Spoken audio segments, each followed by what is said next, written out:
I'm SP from Better Podcasting, a show dedicated to help make your podcast better. And it is part of the GonnaGeek Network, just like the show you're checking out now.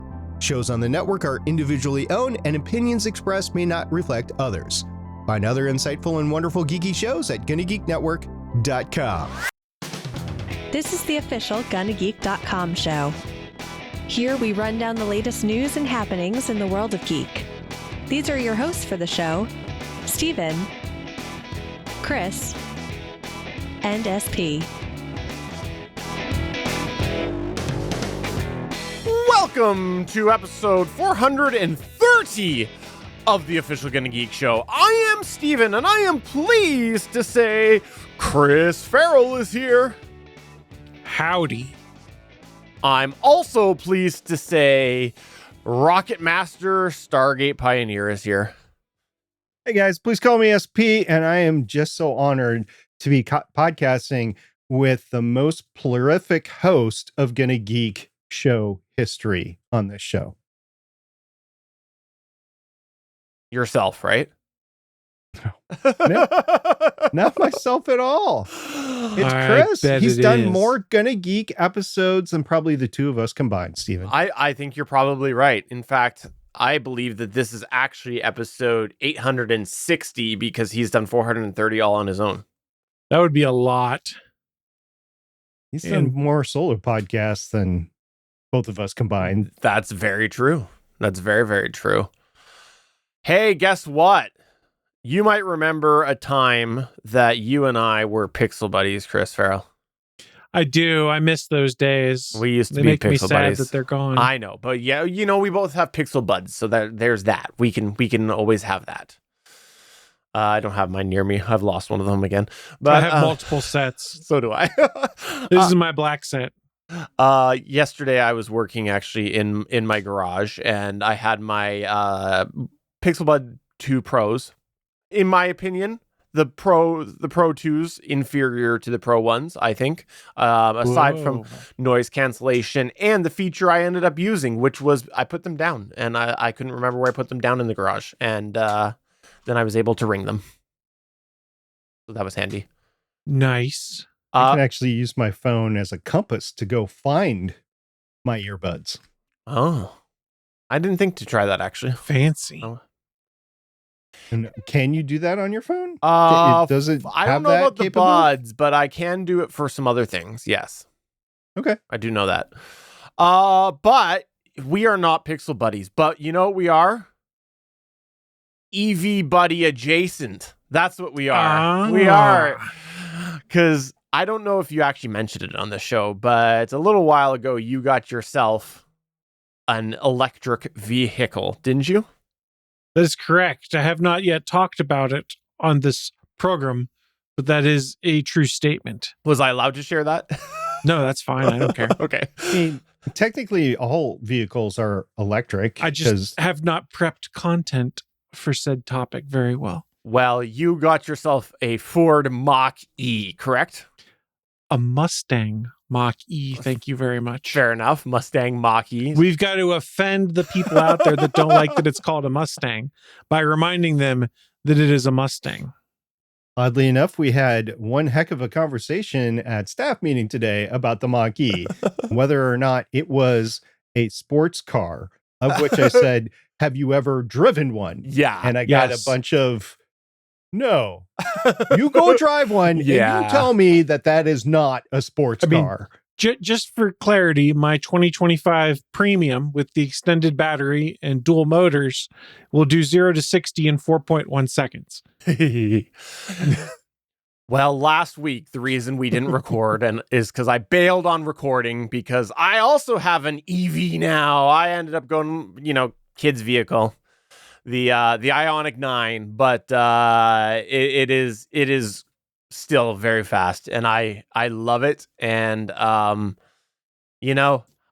look forward to one day exploring the replacement when I don't need to fit some older boys in the back, and I can go with something a little sporty. Okay, that sounded terrible. My kids. So that was a Hyundai. Or Hyundai. I don't know the right way to say it. Hyundai, however you would like. I think it's Hyundai is the correct way to say it. Hyundai. So Ironically enough, I believe that most of the Hyundai EVs are manufactured in the United States because they want that tax credit.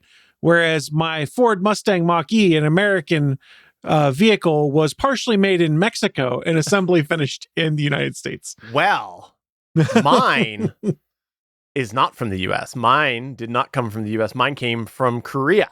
So there you go. I wasn't sure where you were getting yours Apparently, that's what they were explaining to me, is with all of the current situation, they just went, okay, fine, we just won't bring them out of the U.S. anymore. We'll just go from one of our many other plants. So that works. Yeah. So apparently that's what they did. But yeah, that's where mine is. And so now I'm trying to, yesterday in the garage, I'm wiring the EV charger because I got to get a level 2, but I'm doing it legitimate. I've got the proper permit pulled, and I'll get properly inspected. I want to make sure, if I burn down my house, it's at least stamped approved that I was allowed to burn down my house, right? That your insurance will at least cover it because of not having ignored permitting issues. Yeah. So I decided to do that yesterday, and was pulling conduit and putting up conduit and pulling wire, which is, not fun because it was probably the hottest weekend we've had so far this year. And it's hot in the garage when you have a confined space. Did you already buy your level 2 EVSE? Not yet. Not yet. We'll see. I haven't bought it. I have ordered it. Gotcha. It has not yet arrived. So you have the opportunity to change your mind if you wish. Yeah, we'll see. I will probably pull the trigger on something if I have the inspection. Like basically what I have to do is once I'm at the dry fit mode or whatever level, then I have to go and rough work level, I guess you call it. I have to go and call for an inspection at that point. And if they're going to come out at that point, then I'll probably get an EV. I'll probably just pick something up because I need to have it there for the inspection. Well, for clarity, are you hardwiring or getting one with a NEMA 1450 plug and plugging in? 1450 plug, but there are still some EV rules, so I want to make sure it's there so that I'm not having to call them back a second time. And your Hyundai did not come with a level 2 portable charger, I assume. It did not, no. Didn't even come with a level 1 portable charger. In Canada, they decided for some reason that they weren't going to include them. They include the stupid bag and the adapters, but you have this oversized bag where clearly there's supposed to be a level 1 charger, but they actually removed them in Canada. So the Mach-E came with the travel charger, which has the standard plug attachment, the NEMA 1450 attachment, and then the NAX to J1772 adapter so that I could use superchargers. Ooh. SP, you were saying something. Yeah, I'm going to give you guys homework at this point in time, and it's legitimate homework for the podcast. Okay, all right? Okay, I like this. So you both live in northern climate. So do I, for matter of fact, right? And Stephen, you don't get as much snow as maybe Chris and I do, but it does get colder in the winter, right? Colder, yes, but you guys probably get far colder than I do. Fair, but it does get colder. So here's what I want you guys to do for a week. And I don't care what week it is, but for a week, as you're driving from your house to work, I want you to write down how much battery consumption is actually executed during your daily commute. You could do it on the way home too, but percentage or kilowatt hours? Both. Can we do both? I don't know. Probably. Do one or the other. Do whatever you have. Okay. Let's put it that way. For a week, every day. And then we'll note it in the log. And then in like January or February, when it's butt ass cold, I want you to do the same thing. Oh, yeah. But this first one, because we're close to the solstice, longest days of the year, maybe not hottest, but longest days of the year, I want you to do it at this time. What SP is getting at is that cold temperatures are not great for EVs. They lose range because of heat efficiencies. I want to know. It's true. I want to know. So I want you guys to do this experiment for me, okay? Yeah. You know, many established EV YouTube channels have done this experiment multiple times over with multiple vehicles, right? I want to hear from you, and our listeners want to hear from you because they trust you. I don't know if anyone trusts us. So, okay, I would have to make a commitment to do a specific test because this is the family vehicle that is. It's not the one that I go to and from work. Steven Mobile. But Well- I could come up with a plan. I can come up with something and purposely do it. But I will say this, however, I do know that one of the things as well is apparently just because of the cold temperatures, they have to sort of warm the batteries and stuff as well. So for the charging purpose or for the use purpose. So that's probably part of the draw as well. Well, there's other variables too. Like if you precondition, then you're going to do better. Because if you are parked in your garage and plugged in, you can basically precondition for no energy cost because it just uses the power from your house to do it. And then I don't know, there's also some differences, Stephen. I don't know how the heat is handled in your car, for instance, but the 2025 Mach-E is the first model year with a heat pump in it, which will be more energy efficient heat versus the standard resistive heater. I'm not sure what is in the Ioniq 9, for instance. I believe it's a heat pump as well. Okay. Yeah. Because we lost a lot of frunk space for that. Ugh, frunk space. All right. Well, now that we've talked all about that and we want to encourage people to... That's not a sentence. Now that we've talked about that, I want to encourage people to come ask your questions. We've talked lots in the past about EVs on the show, and I just like to copy Chris. So that's what happened. And we would love if you come to our Discord at GonnaGeek.com/Discord, and you can tell us all about why Dr. Pepper is amazing. First off, sponsor us, Dr. Pepper. Secondly, you can come and tell us in the GonnaGeek Show channel or the Vehicle Talk channel what questions do you have for us, and we would love to follow up on this in the future because it was a matter of time till one of us got an EV, and apparently, we did it weeks apart from each other. We used to talk all the time on the show here, and I've got a hybrid, so I mean I'm halfway there. Oh, halfway there. Oh, hybrid. Halfway. Did you know that Dr. Pepper was created in 1885? I heard that somewhere. I just can't remember where. Do you know what else was created in 1885? The GonnaGeek.com show. This bump.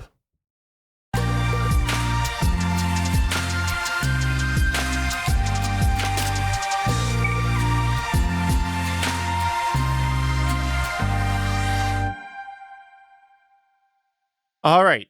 If you have been following any space stuff lately, you probably said to yourself, I like when things blow up. And SP has news for you.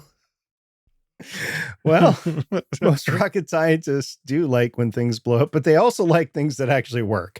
So there's a happy medium. So weeks ago, when we recorded,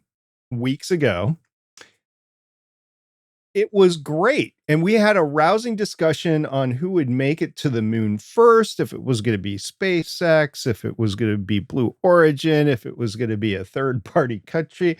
I mean, it was a pretty good discussion. And then, like, the day after, NASA came out and they said, we are going to go with Blue Origin for all these future missions for our moon base. And everybody was like, yay, that sounds great. Yay. And Starship hadn't worked yet, but Blue Origin had 3 launches underneath its belt. And then a couple days later, Blue Origin was doing a static test of New Glenn.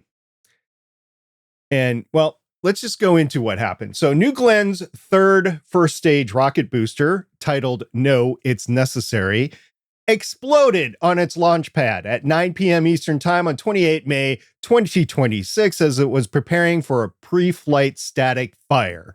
This event occurred 2 days after being selected by NASA to deliver 2 additional lunar rovers to the lunar surface. This was a 26 May 26 announcement for a total of 4 missions. This would include the 2026, the 2026 NASA Moon Base Blue Moon Mark 1 Endurance, which is now going to be in 2027, hopefully.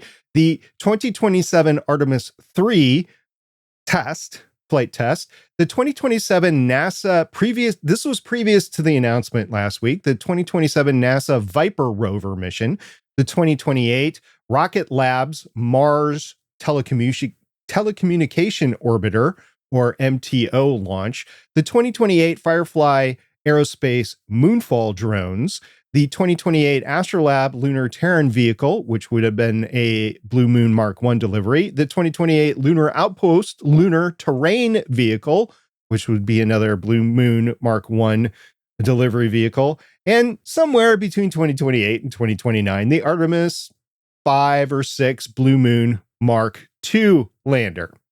Well, the explosion of "no, it's necessary" occurred at the moment the boosters BE-4 engines were turning on for their static fire at New Glenn's only operational launch pad. The event caused a cascade of failures, including the secondary explosion of the upper stage, the destruction of one of the 2 lightning protection towers, the tallest at Cape Canaveral, by the way, the destruction of the New Glenn Stromback, and serious damage to the other lightning protection tower that was there at the pad, LC-39. The explosion has been described as the largest ever experienced at Florida's Space Coast, manifested a huge mushroom cloud visible for miles, and triggered warnings to the local population not to pick up beach debris, as it might be hazardous. There were no injuries due to the event, and the Cape Canaveral Historic Lighthouse, the LC-36 water tower, all other New Glenn hardware and nearby storage, and the payload have since been confirmed to have not been affected by the blast. Early assessments projected that the launch pad would not be operational for anywhere between 12 and 24 months, although Blue Origin CEO Dave Limp has stated to expect to return to flight by the end of 2026. NASA Administrator Jared Isaacman has stated he is open to exploring rationale to look for another provider for the moon base in the early missions, but it is not the plan A at the moment, and that's as late as Friday, just a few days ago. So guys, unanimously, when we talked about this weeks ago, everybody said, hey, we think SpaceX is going to be the first to the lunar surface. That conversation was before this happened. I even was 5149 SpaceX. I was going to say, I went back and listened. I was going to say some of us were a little more decisive than others, but your statement is true. Yeah, I went back and listened. I'm like, oh no, I just blew. All that matters in Vegas is that he got it right. It doesn't matter what the odds technically were. He got correct. it right. Technically so the money correct. pays out. All right. So my question to you guys, do you think that Jared Isaacman, NASA administrator, Jared Isaacman, you think he is going to just lay on his laurels and just wait for Blue Origin to hopefully correct A, what went wrong, B, reconstruct the launch pad, and C, have a successful mission? You think he's going to do that? Or do you think he's going to go, my boss wants me back on the moon by 2028. I can't wait. I'm going to find somebody else. What do you guys think? I assume they're going to find someone else to meet that timeline. Whether that timeline is realistic or not is up for debate. Yeah, I'm the same. I think that I'd be surprised if they just sat back and waited. So I know you guys aren't like really into all the rockets and know all the rockets. It's mainly the stuff that I've been talking about. I know that with you guys. Matter of fact, Stephen, you didn't even know that there was a Flight 12 when it happened a few weeks ago. There's a Flight 12? Yeah, exactly. So I get that you guys might not be aware of what the other possibilities are. There's a couple options out there, but the big option is the same rocket that put Starman out there in orbit around the sun. Falcon Heavy, SpaceX, Blue Origin's competitor. I will. Yeah, that was what I assumed, because that's really the only alternative. But there's other like the Terran rocket. There's a couple other rockets out there. Okay, but the only one that they're probably going to put all their eggs in is going to be something SpaceX related. I mean, SpaceX definitely has a leg up because they have successfully done a lot of stuff, but they're not the only one in town. There's Rocket Lab, there's Firefly, there's other rockets that might be available. It also depends on how much payload they're trying to put on the lunar surface. Well, I'm interested to see what they do and how they do it. I do think, though, that SpaceX is positioned nicely to come on in and regain some of that territory they lost, but also, I don't know, it's Blue Origin. This is the company that can't seem to do anything successful other than put Katy Perry up in space for a few minutes. And I think that was a very successful 15-minute endeavor. That's true. I'm sure your former PM hears a lot about that. Well, I guess we could just say, she's an astronaut, like just how Jared is as well, right? They both just paid to go up. That's it. I would. We don't know if she paid to go up or not. We know Jared did because it was in a congressional hearing. I would like to hear Jared's answer to whether he thinks she is an astronaut or not. That would be so good. I would love to hear his honest, because he's not going to beat around the bush. He's going to say exactly what he thinks. He's going to say it in a great manner, but he is going to answer the question. And I want to hear him answer that question. He probably already has, and I just don't know about it. But yeah. And also, I just want to say, for the last couple of times that we've recorded in the weeks ago, I noticed a trend that something dramatic and terrible happens like right after we record before you drop the episode. So I'm really, really afraid of what's going to happen between now and the next episode. Well, we're going to drop some space debris on a certain house in Canada. Yes. And then this episode will never be fully released. It will just be a live stream. We'll miss you, Wing. Oh, not me. Fine. We're gonna drop it on his own. I do want to say though that this whole blow up thing, the whole explosion, I was not around for it. The messages coming from you. Are you trying to clear your name? Is this what's going on right now? I got some messages from SP saying, "Whoa, check out this," and I'm like, "Yeah, I'm busy right now. I'm away. I'm doing other things. Running away from my active sabotage." I mean, wait, what? But it was kind of fun to watch as much as this sets them back. It was a fun explosion. Let's be real. It was a huge explosion. Oh my gosh. I've never seen so, and nobody was hurt. There was nobody. I mean, they were following procedure. There was nobody around. And the lighthouse, which I've been to the lighthouse, it's really close to the launch site, and the windows weren't cracked or blown in or anything. I was positive that the windows were going to get blown in on that thing. Nope. Worked just fine. Actually, I don't know if everybody can see it, but I got a picture right here. Is that a rocket in your hands, or are you just happy to see me? Yeah, I'm both. Yeah. So yeah, this is the New Glen, and that is the lighthouse at Cape Canaveral. So yeah. Very nice. Yeah. And do those windows look like they can survive an explosion? No, I'm actually surprised. I didn't really know about the lighthouse, but other than you talking about it. Those aren't real. It's CGI. It's a trick. Fair enough. It's a trap. Sure. I've got pictures of me standing next to it. So yeah, you've got Photoshop.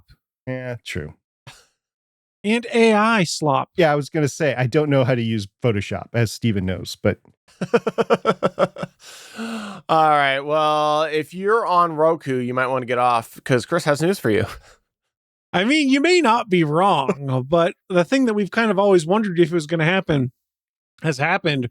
Roku is being bought up, but who they're being bought up by might be a bit of a surprise to you because this company kind of sold off a bunch of assets and is now reloading. Yes, the Fox Corporation has agreed to buy Roku for $160 a share, an approximate enterprise value of $22 billion. This was announced today on June 15th. The acquisition will unite Fox's broadcast channels, including Fox, Fox News, Fox Business, and FS1, as well as its streaming businesses that include Tubi, which is a free ad-supported streaming television channel platform that Fox bought back in 2020, with Roku's own fast service, the Roku Channel. This also means that they will gain Roku's streaming hardware business, including streaming sticks, smart TVs, smart speaker systems that hook into it, Roku says it has 100 million households that are currently using its platform. Now, you might be asking, why would Fox be wanting to buy a bunch of hardware in a fast channel? That's not what they're doing. The most valuable part of Roku's business is not, in fact, the hardware. It's probably the advertising. Because the hardware lost $19.1 million in the quarter ending in March 31, 2026. But the operating system of Roku OS and the advertising business, on the other hand, posted a gross profit of $584.1 million, with the advertising business pulling in $371 million in revenue. For those that are unaware, the COVID-19 pandemic helped Roku become profitable in 2021, but the company didn't see annual profitability again until 2025. But ads are the money. Yes, SP. So this is true story. In the past week, I have reprogrammed all my Harmony hubs to make sure that it goes back to the home screen as I start up the activity by putting pauses and putting the home button in there, sometimes multiple times. Mm-hmm. So I don't get the autoplay or any freaking advertisements. So I'm pretty sure they're going to figure out that people are doing stuff like that. And then they're going to make it, change it up or whatever. Harmony's too niche for them to stop at this point. Yeah. Okay. Well, it works for me because I press the activity button and then I don't have to worry about it for a few seconds, and it'll go to the home screen and it'll be like, no automatic play or advertisement. And this is why my player of choice is the Apple TV, everyone. The Apple TV. It's really expensive though. Yes, but it serves you no ads. Yeah, I'm tempted. It has not for the lifetime of the product. Now, the only thing I'm a little miffed about is my Apple TV 4K is no longer supported with the new OS update that's coming out. So that's frustrating. But then you go back and look and see it's 8-year-old hardware. And I remember, the NVIDIA Shield is like the exception to the norm because that hardware is like 12 or 14 years old and they're still putting out updates for it. Yeah. I'm curious to see what happens to their advertising revenue because I think that ownership like this, I think they'll overstep at some point. That's just the way it is. Media conglomerate comes in and they start to shift things towards benefiting their other properties. And it's probably going to happen at some point with this, and then people will leave them. So I'm curious to see that push and pull. What's going to come? You know what the closest parallel is to this for a recent acquisition in the past few years? The Terran Empire? No, it is Walmart acquiring Vizio for very similar reasons. Good point. For a little bit the hardware that's out there, but also the fast channel that they have and the ability to serve ads to those Vizio devices. It is not on the same scope or scale as Roku, but it is a similar thing that we've seen. And many Vizio customers have reported an enshittification of the Vizio product since this has happened. Steven, I don't think you have to bleep that, but I apologize in advance if you were apologize before. We didn't before, and I won't again. I think that is a valid term to use. It's a verb to describe what happens in many of these cases. And is anyone really going to be surprised to see Fox ruin what is one of the early platforms of streaming video that many people adopted to be their foot in the door, that has now kind of almost become ubiquitous with streaming? People say, well, just put it on your Roku, whether you have it or not. People don't default to, we'll put it on your Fire Stick.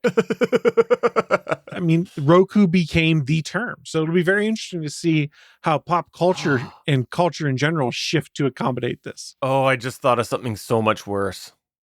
So much worse when you said don't speak it into existence. I'm scared. No, it's the fact that there are so many of those budget TVs that run on the Roku OS. Yeah.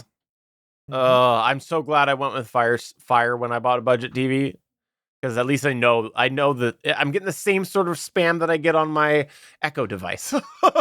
When I got my budget device, it was Tizen OS. Oh. Yeah.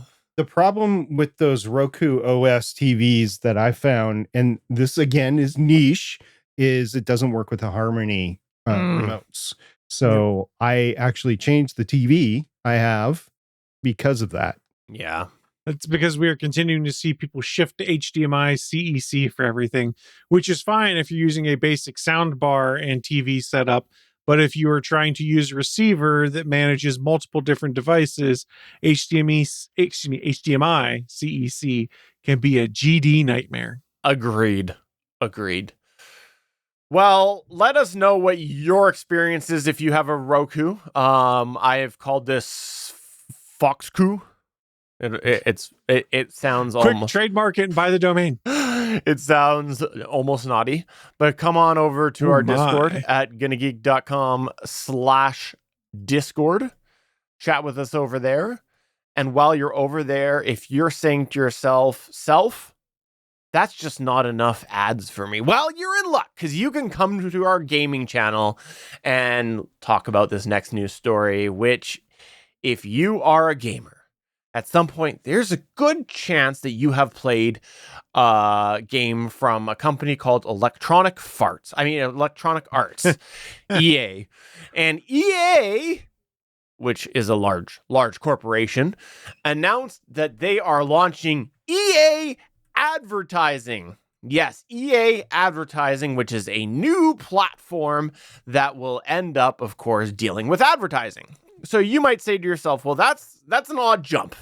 They're going to jump from the gaming world over to the advertising world? I guess crazier things have happened, but it's still an odd jump. Well, no, they're combining the two, because EA Advertising is going to be an advertising platform that incorporates advertising into EA games.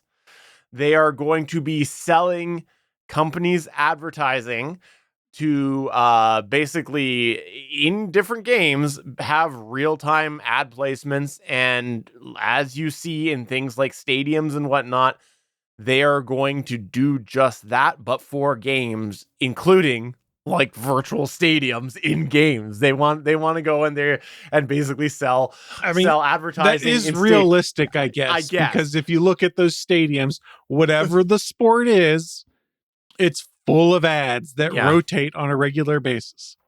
Think about all why I hate going to. This is a true story. I hate going to games in person because of all that. Well, I hate it because of the people. I think that it's worse now too with the digital ads in, like, when you watch hockey. And then they cut to the angles that are handheld, and it's like, wait a minute, those are actual ads.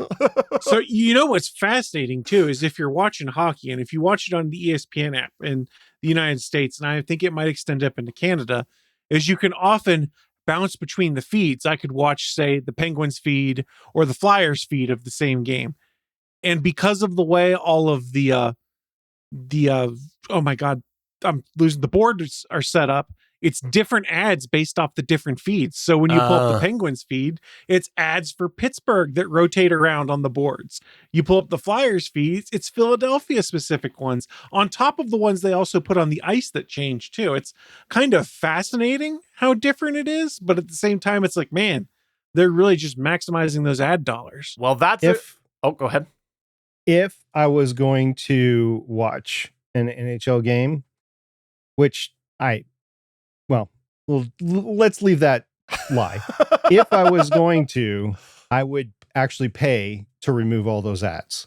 That would be the only way that I would consider it an enjoyable experience. I don't believe that is an option. Exactly. Well, it's a good topic of discussion you brought up there, Chris, because that actually might start to happen in games, because they are touting that brands can connect with relevant audiences across EA's franchises using advanced targeting powered by EA's new proprietary ad server and SDK, custom built for EA's Frostbite game engine. Advertisers can collaborate with EA in a privacy-safe way to improve targeting and gain deeper campaign insights. EA ensures ads are viewable, delivered to real audiences, and measured using industry-accredited standards in partnership with Integral Ad Science, end quote. So obviously a bunch of almost swore BS there. But Yeah, this is they're going all into the ads right there with the targeted ad stuff. Not only is it just advertising, it's actually like full on, we want to make sure, we're maximizing this. Initial people involved are apparently Visa, Lowe's, Red Bull, Xfinity, Peacock, and Mountain Dew are some of the names. Now, this is all sorts of ick to me, and so I want to ask you guys, how quickly will EA products become excessively ad filled, and does the fact that they admit They already are. Okay, fair enough. I mean, The second part of the question, does the fact that they admit your info is now open to heavily being mined by advertising make you think twice about using EA games? I constantly think twice about using most EA games, just because most of them I don't care for anymore. Okay. I occasionally buy a college football game because it's fun. But again, part of the problem is, here, we're going to watch this game sponsored by insert vendor here, sponsored by this brand who brings you the hit of the game and stuff like that. So like they are already doing exactly what we see in sports, which is overloading you with built-in ads, let alone the ads they now want to custom serve you, so that if I'm playing, it'll be an ad for Mountain Dew. And if Steven's playing, it could be an ad for Fortnite that he sees playing around the stadium around him. I'm not sure how much of a difference it's truly going to make in having Steven be like, I should go get some V-Bucks and play Fortnite because I'm seeing it advertised to me while I play NHL 2028 or whatever. I don't know. It just feels like their next evolution of how they're going to continue to try and make money off of us. Meanwhile, they put out a game with minor changes to it every year and expect people to now pay like $80 for it. So I think I speak for everyone when I say, hey, EA, go yourself. Nicely done. Nicely done. How about you, SP? I know you are a huge Madden fellow. Why not? It's the only way to know what player is going to miserably fail during That's the year. fantasy football. Well, I thought it was on the cover of Madden. I don't know. The curse kind of has started to go away. Maybe it'll come back. I don't know. I don't know either. It's weird. Well, it is strange though, that curse. I'll go back to the Ready Player One quote. We can sell 80% of the screen without inducing seizures. That's exactly where they want to go. Corporate America, these people play this game no matter what because they're addicted to it and they love playing the game. Yeah, okay. It's where you're going to go if you can't pay to remove them. Yeah, it's disappointing. It's a new way for microtransaction. It's just not one that you're paying for with your money. So you're paying for with your screen. The better question is, when will my whole home ad blocker be updated to block those ads? That would be awesome. Yeah. Yeah. Well, I look forward to us talking more about this in the future because it's going to be a ton of fun. Hint, hint. You can probably specify a specific DNS that would block those for you. Hint, hint. I wonder, though, because they're probably going to be baked right into the game, right? So... But it has to call home eventually to change those, I would think. Fair. I would assume that maybe they're going to put that in for all of the regular updates those sports games get because they're buggy as hell on top of, updating rosters and stuff like that. It could just be something that gets done with every patch. I don't know. I don't know how to stop it, and it is disturbing to me, and I don't care for it. Well, moving on to the next news point here, you're going to tell us about Artemis Return of the Jedi, right? Jedi? Revenge of the Jedi. Or wait. Have you guys seen, I don't know if I shared it with you or not, but if you reorder the titles of all the Star Wars movies, it actually makes more sense. What? Yeah, so if you take the titles, I'll have to find it and send it to you guys. If you take the titles for all the Star Wars movies and you actually mix them up, so Return of the Jedi is actually the title for 3 versus 6. Okay. Or maybe it's 9. And I can't remember the order, but there's a 9. new order. There's only 6. Fair. It makes more sense. I think it was an Instagram, but I will send it to you guys. And so you can, it makes sense. Anyway, Artemis 3. So we know this was going to happen on June 9th. NASA announced the crew for the Artemis 3 mission. The crew is the commander is Randy Bresnik, who's a USA Marine Corps officer. The pilot is actually an Italian. He's actually, he's a badass. Luca.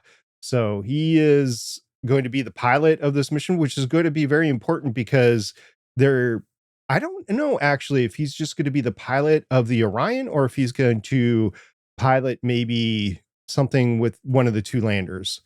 So Starship is not going to have, it's just going to be a docking port. They're not going to go in anywhere, but Blue Moon might have a stripped down thing that they could go in. Mission Specialist 1 is Frank Rubio, who is a USA Army Black Hawk pilot and I believe doctor. And then the Mission Specialist 2 is Andre Douglas. He's a USA Coast Guard officer, and he was also on the closeout crew for Artemis 2. He was number 2. If you go back and you watch that, Andre Douglas was one of the last ones to say goodbye to the Artemis 2 crew before they left for the moon. Backup is Lieutenant Colonel Bob Hines from the USA. Do you guys notice something similar about those 5 names? I don't. Chris, you're a little bit more observant than Steven, but sometimes you don't get things as well. Is there something My brain similar? don't work so good. Okay. Well, I'm glad neither of you two took that bait. No, I don't. I don't get it. No, sorry. I actually am trying here.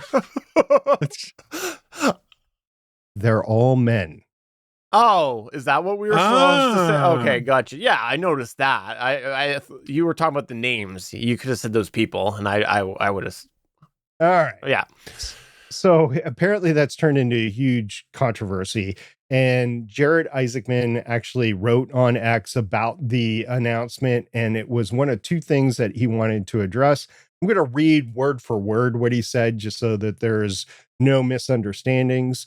So this is in the middle of a huge X post. It's not like how it starts, but I'm going to abbreviate it for the podcast. Why are there no women assigned to Artemis 3? I've seen reactions ranging from disappointment to outrage. I have personally been to space twice with 50% female crews. My closest advisors and some of the smartest engineers I know are women. In our latest NASA leadership organization, nearly 50% of the center directors and mission directorate leadership are women. The last astronaut candidate class selected under this administration was majority female because they were the best of the best, including one astronaut I previously went to space with. In a world with so much controversy, I hope this could be a moment where we can celebrate the astronauts selected, respect the integrity of the process, and recognize the extraordinary depth of talent across the entire corps. The crew selection does not involve any political appointees. The astronaut office assigns the crew that gives the mission the best chance of meeting its objectives, taking into account many factors, including the background and expertise of the astronauts, such as test pilot expertise, development work on specific programs, and availability. For example, those raising this concern may not be aware of the pipeline of crews already preparing to launch to the space station, or those who have been undergoing lunar specific training that would be a better fit for a future surface mission. The Artemis III astronauts are experienced, qualified, and deserve to be celebrated for the mission that they have been assigned, just as the crews that follow will be celebrated when their time comes. We have an extraordinary astronaut corps, and every mission and every crew is part of a larger campaign to get America back to the moon and to build the future we all dreamed about as children. End quote. Now, this is not the only thing I want to talk about this story, but we're going to pause here and I'm going to ask you guys a question. If I was an Artemis astronaut and there is an astronaut corps selected for Artemis, if I was one of those, I would have gladly, and this includes all the women, I would have gladly have not cared about not being selected for Artemis 3 if I could have been selected for Artemis 4, 5, 6, 7, anything to go to the lunar surface. That's my opinion, but I guarantee you it's probably the dream of all of those astronauts in the Corps itself. What do you guys think? I won't get too into it, but I hear his explanation and all I hear is systematic issue. So that's what I hear, and I'll leave it at that.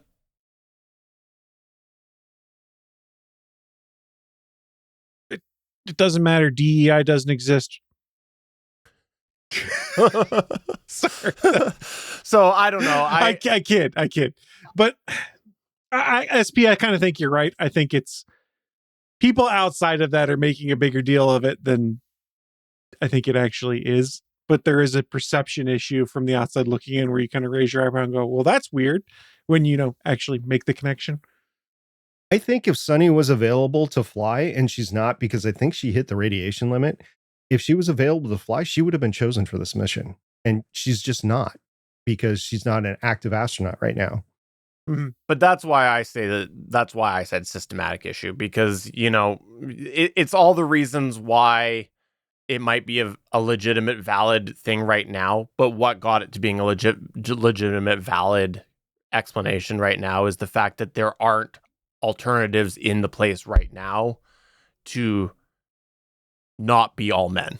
So that's where I'm going to say, but I don't want to get all into the debate of that on this, but okay. But that's where why I said systematic, and I just wanted to put further context to that. So one other clarifying statement is the fact that this was a mission that didn't exist until a few months ago.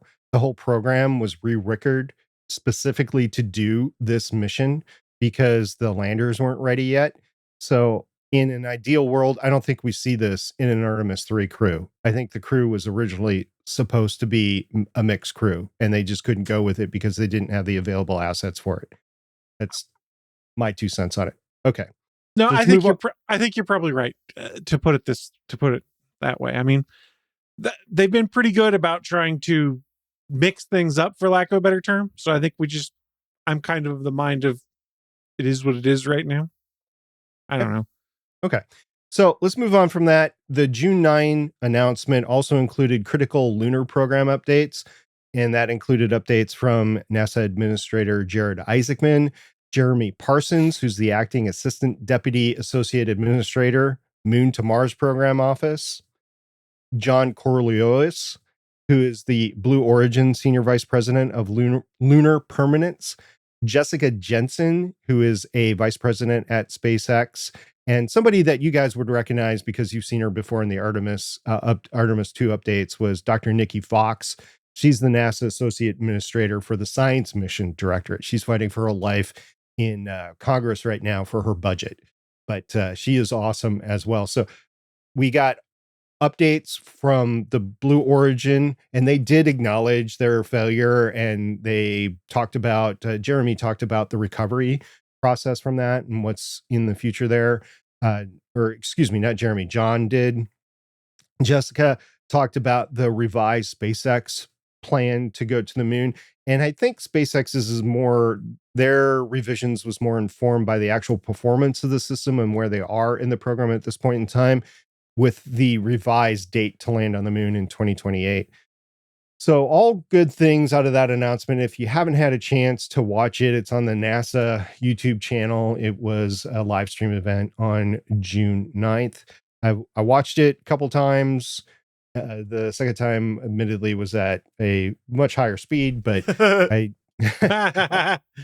did watch it, and yeah, it was a fun event. They had some suspense going for a little bit because they didn't just announce the astronauts off the bat. They waited until about 2/3 of the way in before they did. So yeah, it was a fun NASA event.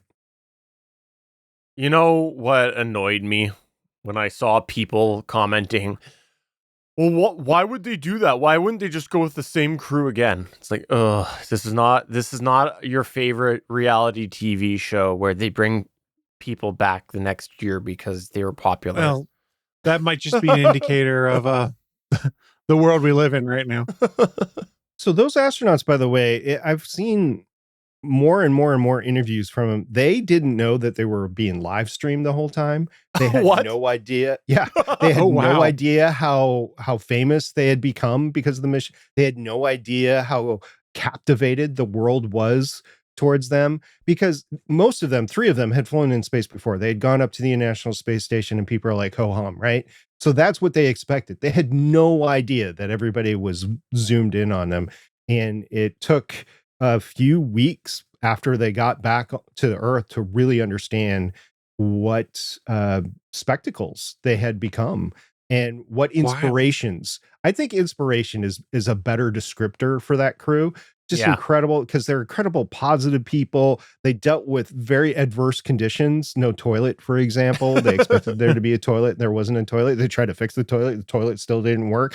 And they were happy about it the whole time. It's like, this is a test mission. This is what we signed up for. Stuff's not going to work. Stuff did work. We got to go around the moon. We got to take some great pictures, and they loved it. They loved it. And they came back and found out that positivity had been infectious, and at a time where we desperately needed that sort of thing. So I could see everybody wanting them to fly again. Again, I will go back to that radiation limits. Like, if I did that test mission, I wouldn't want to go around Artemis III to check off some of those radiation limits, when I would much rather go to the moon with those radiation limits. That's far cooler to be like, hey, I made it to the moon. And that if that could be your final mission, because that's when you hit your limit, like, I made it to the moon, how cool would that be? Yep. I am concerned, though, that you said that they were infectious and they were in such a small we got a plague coming. That's a problem. I mean, when they came back, there was some plagues that did start. That's true. That is valid. A pox upon their house. And I would say the movie Disclosure Day came out. So I need to see that at some point. Yeah. So if you wanted to have another infection, well, you should check out the infection that is the Xbox Game Studios. Because if you didn't know this, the Xbox Game Studios boss, Craig Duncan, stepped down. Craig Duncan has been in the post of Xbox Game Studios head since October 2024. And yes, he apparently has stepped down. Now, that's about all I'm going to say about that, because Chris has more context about this. Go ahead. Yeah, so things are looking kind of dire on the Xbox side of the house. I don't know if you guys had noticed, but recently the new CEO, and her name is escaping me all of a sudden, I apologize, Asha, and I forget her last name, is going to come out and said, hey, there's going to be some cuts to get everything back in line. Well, yeah, we're starting to see some of those cuts today. And as I said on Discord, Blue Sky, while we were recording this to someone else, this is almost criminal, kind of what they're doing to some of these studios that they acquired, built up, and did nothing. Now there's talk that Microsoft is considering shutting down Compulsion Games, the studio behind South of Midnight. This is in addition to other studios that are supposedly on the chopping block, such as Double Fine, the folks that made Psychonauts and Psychonauts 2. Ninja Theory, the folks that have made the Hellblade series of games, is also reportedly facing closure. And, they just announced they're working on the 3rd series in the Hellblade series on June 7th at the Xbox Game Showcase. That is a little over a week ago as we record this. And now they are on the list to be canceled? I don't understand. So what we're hearing here is these studios are reportedly going to have an opportunity to buy back their independence from Microsoft. But even if they do, sources have told Bloomberg this would result in a significant number of layoffs. The 3 studios we've talked about aren't the only ones facing closure, and many employees at Xbox teams have been given permission to seek new work, as major cuts are expected this July. So new leadership team is in there. And it sounds like all of these studios that they acquired over the years in an effort to be competitive, that had great pedigree behind them, instead of, continue to do stuff with them, they're going to just cut their losses and keep Activision Blizzard so they can just keep rolling out Call of Duties and making money that way. It's really disappointing to see what's happening with the game industry here, because they had assembled quite a talented group of studios. And admittedly, things had not worked out quite as they expected for some of these games. But imagine buying up all of that talent and then just firing it all. Insane. Yeah, I'm really concerned about Xbox. Yeah. Xbox in general, Xbox Studios, but Xbox in general, because they have put so much into the whole idea of gaming as a service sort of thing for so long, and Well, they've killed that now. they too. have now, and we know that they've run into issues with it, with realizing that their change in price was a problem. They backtracked on that.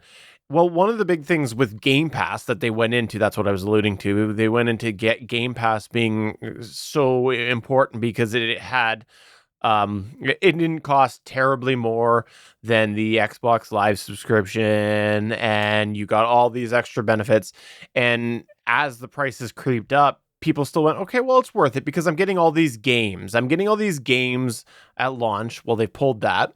Now they might not even be in there if these studios start to buy they back. only pulled it. They pulled it unless you wanted to pay like twice as much for Game Pass, and then you could have it, but not for Call of Duty, if I remember correctly. Bizarre. So yeah. You're basically, if all of a sudden these studios that were under Xbox Game Studios, if all of a sudden they're not a part of the Xbox life anymore and part of the value that is Game Pass, well, is this going to turn into another situation where you're paying for a service and you're going, wait, what am I getting? What am I getting on this? A bunch of fourth tier games? I'm not paying for the service anymore. As soon as they changed it to that expensive model, I let my subscription lapse. Yeah. And I haven't looked back since. The only subscription I have on my Xbox is that which allows me to play multiplayer games so that I can keep playing Helldivers 2 on there. If I could have carried my Helldivers 2 progress over to the PlayStation or PC instances of the game, I would have done so, rather, and my Xbox would no longer be online. I guess, yeah. I think, I hate to say it, but I think Microsoft's at the point that they need to think about making some big sales out of things like this. I think they need to get rid of Xbox, and I think they need to get rid of Windows. Because so that's one of the things Satya Nadella was talking about, was potentially spinning off Xbox because it hasn't been profitable for them in 25 years. Yeah, I'll tell you why they're not going to get rid of Windows.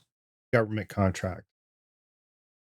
For now, yeah. I just was thinking the fact that that's fair, because I guess that's almost like a loss leader for them getting into the because I'm thinking more like Microsoft is to making sell cloud services. Exactly. Then. Microsoft's making so much money off of their business services, but that's the way they're in. Okay, fair enough. Good point on the Windows. But yeah, I think like it's not going well here for Microsoft, and I am in regard to Xbox, and I am really concerned what's going to happen, and I don't want to see Sony just capitalize this area. You know what else is really hurting them, right? And if you subscribe to Linus, you've probably seen a bit of it, is that there's a lot of people that are realizing, with what Valve has done for Steam Deck and Steam machines and stuff coming forward, Linux has become pretty viable for gaming and for streaming to Twitch and stuff while doing things. And I know Linus, some people hate him, some people like him, whatever, but they've been doing a challenge, and I think they just wrapped it up, of having 3 of their staff, including Linus, shift to doing all of their gaming on Linux for like a 30 or 60 day period instead of using Windows, because that used to be one of the Windows advantages, is Steam and games and stuff worked best there. That's not necessarily true anymore. Linux is becoming very viable for PC gaming at this point in time, which is a problem for Microsoft. If you have more and more people that are peeling off and be like, I don't have to pay for a Windows license, I can just get Bazite for free and do open source OS, so I might just do that. I do think, and in specific regard to Xbox, the jumping off point in that realm is that we need to see a handheld service somehow rival the Xbox and the PlayStation as far as the console gaming experience goes, because console gamers are console gamers, and I'm not trying to convert them any which way or paint them any which way. It's just that some people prefer to game on a console, and some people prefer to game on a computer, and some prefer handheld. And so I would like to see something come in, maybe it is Valve, come in and create something that can maybe take the place of Xbox and still compete with Sony. So I think you were about to see that until storage and RAM prices just went crazy and derailed Valve's plans. Because about 6-9 months ago, we started talking about, hey, Valve's talking about their Steam machines that's going to be coming out. Good point. And remember, we had a Steam machine years ago, and it didn't really work. And that kind of saw Valve pivot to the Steam Deck, to doing Steam OS, to doing Linux gaming, and to developing software that would allow them to take a Windows game and run it in Linux. Well, that's kind of the approach they're taking with their Steam machines. I think they're about to be cost prohibitive because of all the pricing changes we've had. Like over $1,000 for a Steam machine is starting to look like, versus being competitive for console games. But the whole thought of it was, hey, we've kind of got this licked with Steam Deck being able to play all of these games. We can do something very similar for desktop class hardware, run Steam OS in a desktop version that you can plug into your TV, and you basically have a Steam console that is hooked to your TV that allows you to do all of these things. We're there. And had all of these prices not gone insane, I think we'd be talking very differently about what Steam might be doing, and Valve specifically, rather, for the future of this. But prices are just insane for all the consoles right now. The Switch just got a price jump. Xbox has got a price jump. The PlayStation 5 got a price jump. The Steam Deck's got a ridiculous price jump. I can't even imagine what this Steam machine hardware is going to look like when it comes out. That may have killed off these ambitions, I really think. I do hope somebody, though, will have the companion business model that Sony and Microsoft do with their consoles right now, because for a long time we've commented about how the consoles are being sold probably at a loss because they have other revenue streams, and that goes back generations. So if you've got somebody like Valve coming in and they want to sell that at profit prices, that's never going to take the place of something like an existing Sony PlayStation or an Xbox, because console gamers are used to paying a relative similar price for their console. And if you have an outlier, it's going to be a hard sell unless they have like a really important catalog. So that's just what I want to see, is someone in that realm. And I'm not saying that they have to continue selling at a loss, but if that's the nature of the model right now, that's what I think the average gamer is probably going to expect. SP, what are your thoughts? We just sort of steamrolled you there. Sorry. That's all right. You guys are more intertwined into the space than I am. I have a controversial opinion about this, and you guys are going to have to stay with me.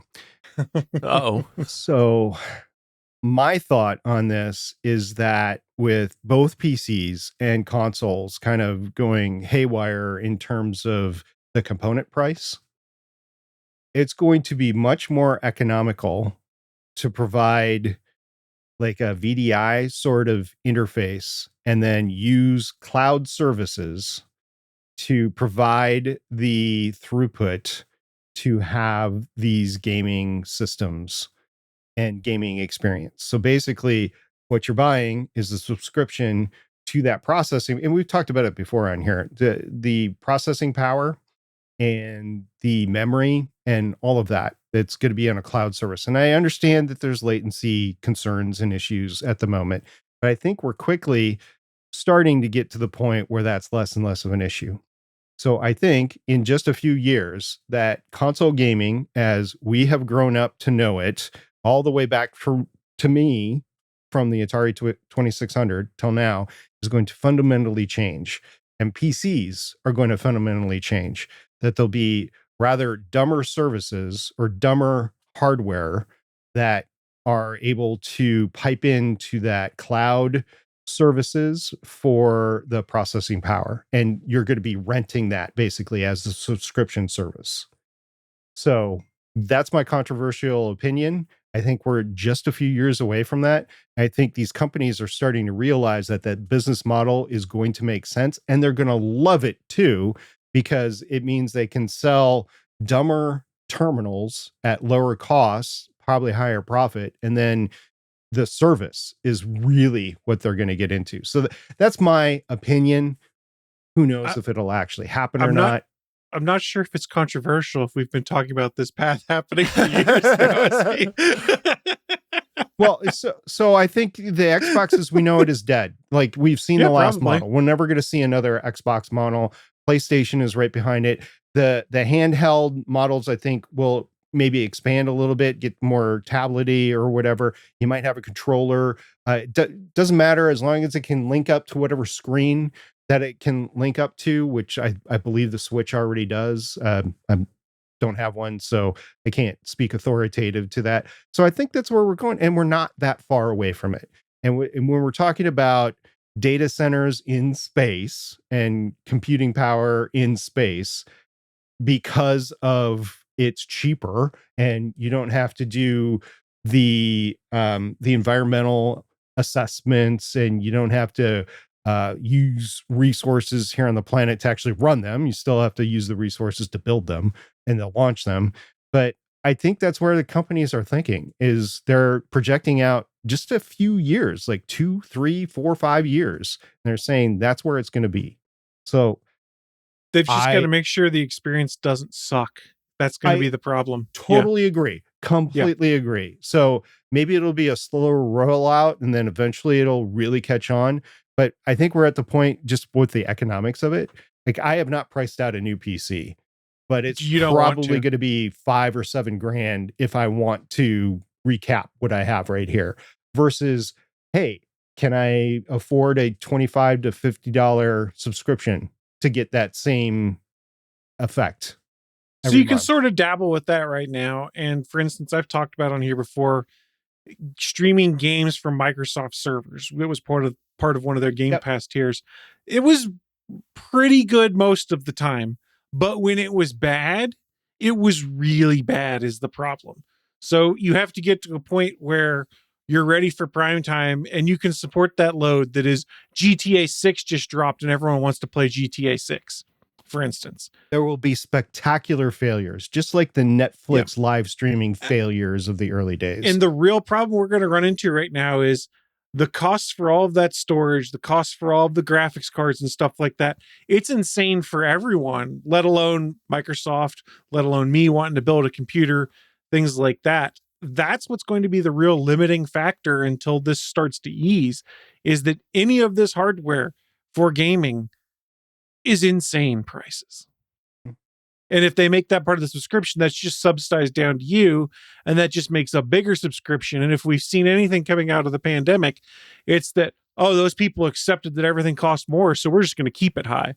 So there's going to have to be a lot of speaking with your wallet when we shift this model to be like, no, this is insane that you want $100 a month from me. I don't care that much to play these games. And then the other trade-off is lock-in, is these games don't migrate between services, because it's not like it's a PC game, it's an Xbox game. So my license doesn't move over to PlayStation if I wanted to do that. So yeah, there's a whole lot that still needs to get figured out. I don't think you're wrong that that's the way forward. I think that's where they've been angling, but I don't think anyone's gotten it 100% right yet. I will say, to Microsoft's credit, it's awful close when it's right that they've gotten it.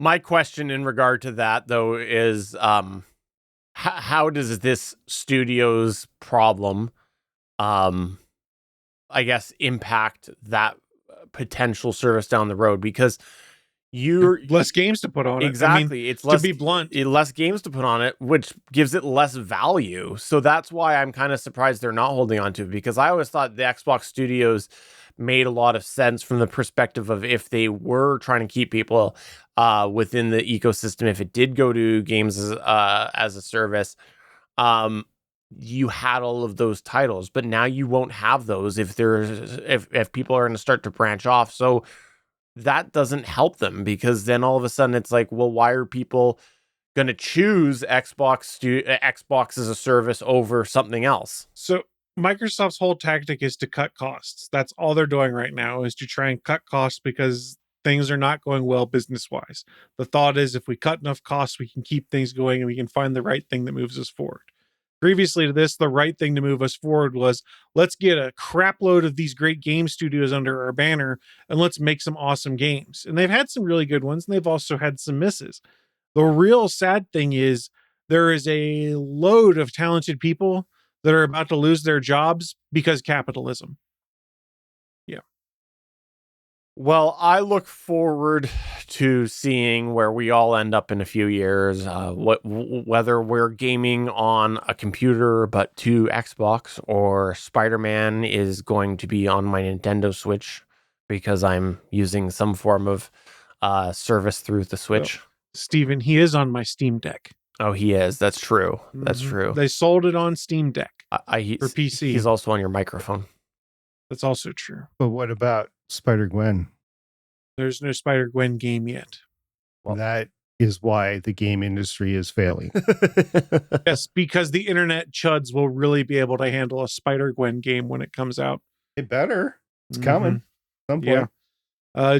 Go look at some of the comments on the internet when they talk about female characters in mildly changing costumes and stuff like that.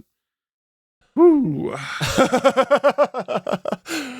Well, we would like you to come to our Discord, GonnaGeek.com/Discord. Tell us all of your thoughts about this topic and others that we talked about today. We would love to hear what you have to say.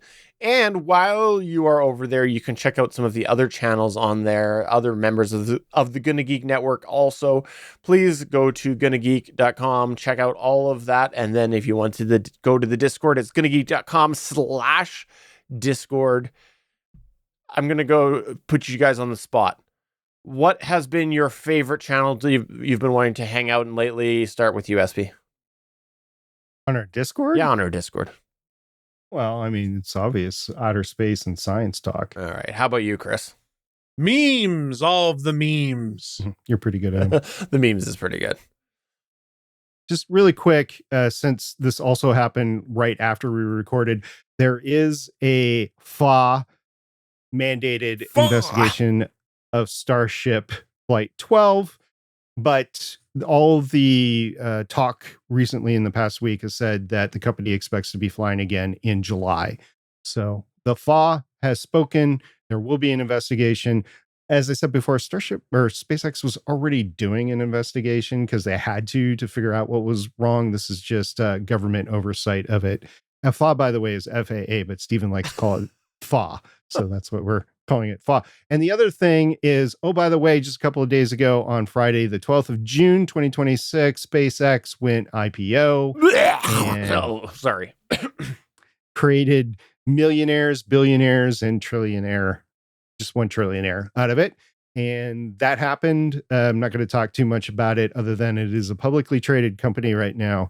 And they needed to do it to raise money for space data centers so that Chris can continue gaming while he's in his hospital bed in hospice. When Just you're play like on my Steam Deck. 50 years from now. Yeah, 50 years. You're going to have a Steam Deck 50 years from now?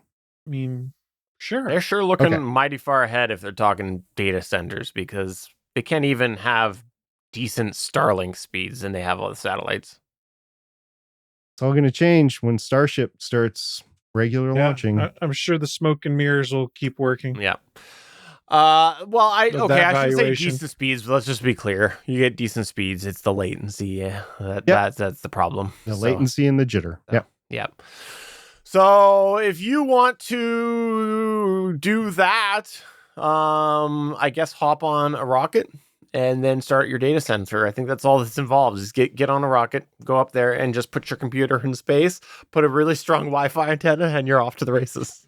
I mean, if you really want to make the money, I would say develop your own space station that is specifically designed to service said in-space data centers. And also, don't have air leaks on your space station. That's not good too if you're on it. No, we didn't go into the International Space Station or the failing Russian module at all in this show. It's true. Look it up. So that's going to go ahead and wrap it up for episode number 430 of the official GonnaGeek Show. I'm Steven saying, I think I have Aaron here. I think I'm okay. I'm SP saying SpaceX for the win to the moon. I'm Chris. Go see Masters of the Universe. It's fun. I was pretty certain it was going to be SpaceX. Pretty certain. No, I'm talking Motu. Oh. Bye!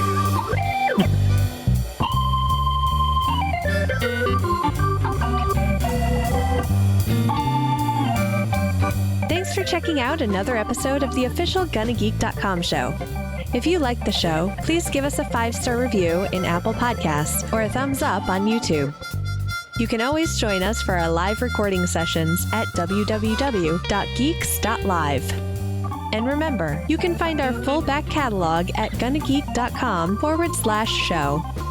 If you're itching for more geeky content, check out other shows on GonnaGeekNetwork.com. Voice work was by Emily Prokop of the Story Behind podcast. That's it for this episode. We hope to see you back again next show.